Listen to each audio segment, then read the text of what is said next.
Welcome to the lesson on working with your supplemental database.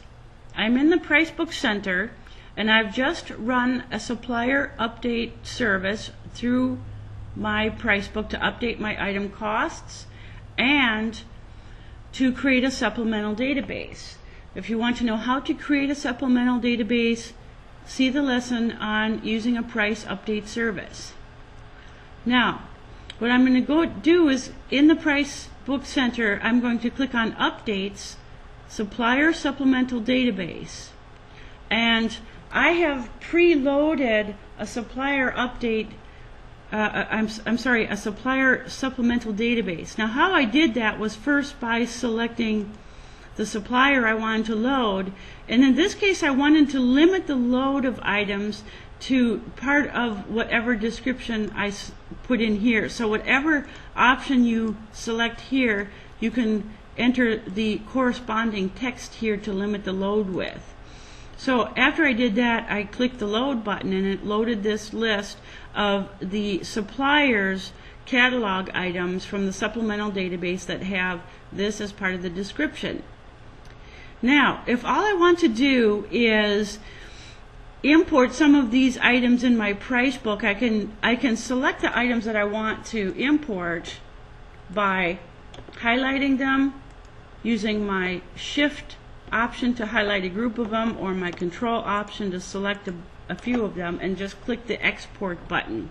But if I wanted to know if the same item exists over in the Cobra price book on the right, I can load existing items by recall name from my Cobra price book to kind of compare between the two. What do I already have in my Cobra price book? I can match up trade numbers and make sure, oh yeah, that's the same item as what I already have, so I don't want to import that one into my price book or export it into my price book.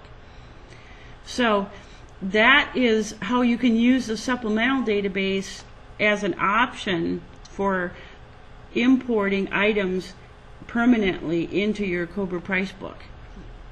The other thing that you can do with your supplemental database is just kind of match up the trade numbers, because in your Cobra price book it may already have trade numbers in there, but maybe this particular supplier uses catalog numbers.